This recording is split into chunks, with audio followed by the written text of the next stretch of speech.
The longer the twins lived, the stranger Ogbuneke became. Some men woke up in their wives' bodies, screaming in horror. Children spoke with the voices of the ancestors long dead. Even the trees seemed restless, their shadows twisting unnaturally. The cave itself grew louder at night. Villagers heard wails from the depths, like hundreds of voices crying for release. Some swore they saw ghostly figures walking out of the cave, only to vanish at dawn. Whispers spread. The twins were feeding the cave with stolen souls, strengthening something ancient inside. The dibia, desperate, performed a ritual of divination, but he saw chilled in his blood. The twins are not merely children, they are vessels of the cave itself. If they are not stopped before the next full moon, the entire village will be swallowed. The dibia knew he could not face the twins alone. He went to their mother, Nena. At first, she refused him again. But when she awoke one morning to find herself trapped in the body of her neighbor, while her own body mocked her with Obianuju's laughter, her resolve cracked. Weeping, she came to the dibia. I will help you, but promise me, do not kill them. The dibia nodded in affirmation, though in his heart he knew the truth. The twins' death was the only salvation for the Ogbuneke kingdom. Together, they devised a plan. On the night of the full moon, the twins would be lured into the cave with the promise of unlocking even greater powers there.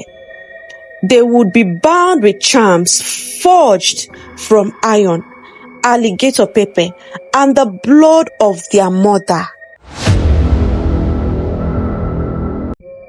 The night of the full moon arrived. The air was heavy, the moon swollen and red like blood. Nena led her children by hand, whispering of secrets the dibia would show them in the cave. The twins, curious and arrogant, followed. Their laughter echoed through the cavern's walls, mocking the spirits within. But when they reached the heart of the cave, the dibia sprang his trap. Charm burned with fire, sealing the exit. Drums pounded outside as the villagers prayed for deliverance. The twins screamed, not in fear, but in fury. Their eyes blazed, souls churned in the air. A whirlwind of voices, faces, and cries.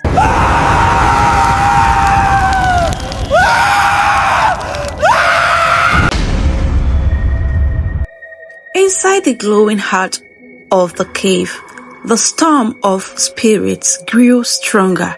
The dibia's voice was cracking, his body weak, but he did not stop. Obieze, desperate, lunged towards his mother and touched her, swapping souls. Now, Nena, his mother's spirit, was trapped inside his own body, while Obieze's laughed inside hers. Obianuju clapped in delight. Now, mother would die in our place.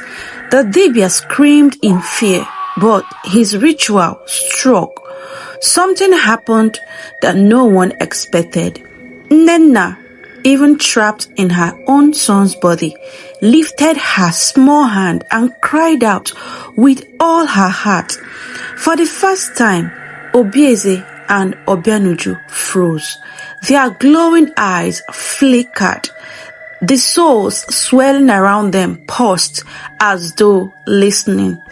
Then a new sound filled the cave, It was not the cries of trapped souls, nor the growls of spirits.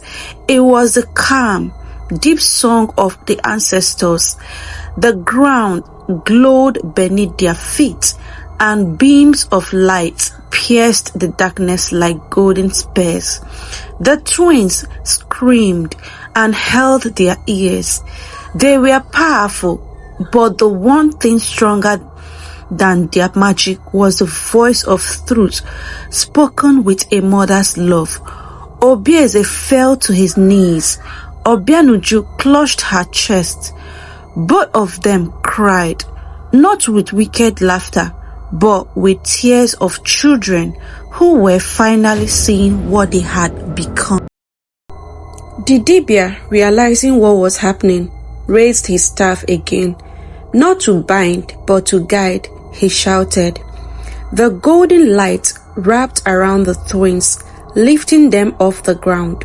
Their bodies shook, their eyes turned white, and the evil laughter that once followed them melted away. The cave roared as if it in pain, but then it began to quiet, like a beast finally being tamed. Nnenna, their mother, collapsed to the ground. In an instant, her soul returned to her true body. Obieze and Obianuju dropped to their knees, gasping, their small faces wet in tears. Mother, please forgive us, Obianuju whispered. Nnenna gathered them in her arms, kissing their foreheads again and again. My children, you are free. You are mine again. The villagers who had gathered outside the cave, beating drums, felt the ground stop shaking. The air cleared, the red moon above faded into a silver glow. The curse had broken. When the family stepped out of the cave, the villagers gasped. Many expected monsters to emerge, but instead they saw a woman holding her two weeping children. The Dibia raised his staff and declared. At once, people felt their souls return. Husbands and wives recognized each other truly. Children ran to their mothers, calling them by the right names. The marketplace that had once been chaos filled with laughter again. The ghostly whispers from the cave vanished, replaced by the sound of peaceful wind. No longer did the villagers see the twins as demons. They saw them as children who had been lost, then found. Obieze and Obianuju, ashamed of their past, promised the people they would never use their gift for evil again. Instead, the Dibia taught them how to use their power for good, healing the sick, guiding lost souls to peace, and protecting the village from danger. As the years passed, Obieze and Obianuju became protectors of Ogbunike instead of its tormentors. They grew wise under the guidance of the Dibia. Instead of swapping souls for mischief, they learned to restore broken spirits and comfort those who had lost loved ones. Travelers who once feared Ogbunike began to visit with trust.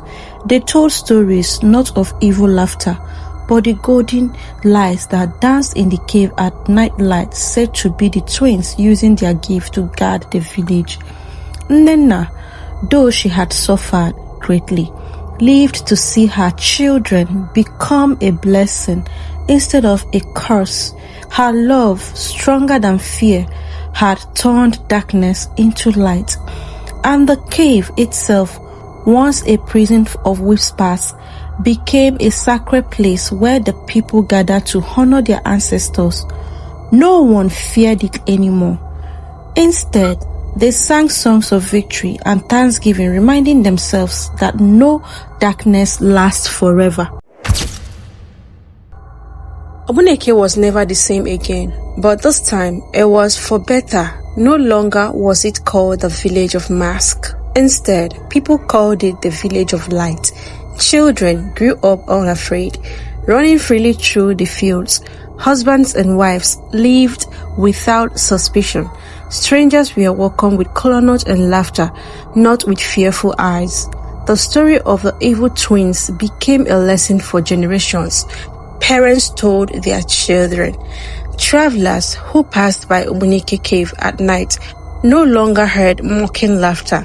Instead, they swore they heard the sweet sound of children's voices singing songs of peace, joy, and remembrance. For Obieze and Obianuju, once cursed, had become the shining guardians of their people.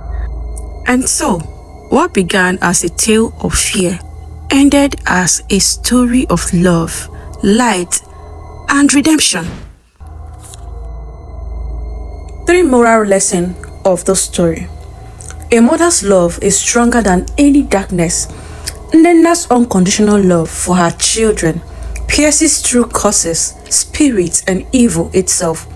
Even when her soul was trapped and her body taken over, her voice of love awakened the good within her children.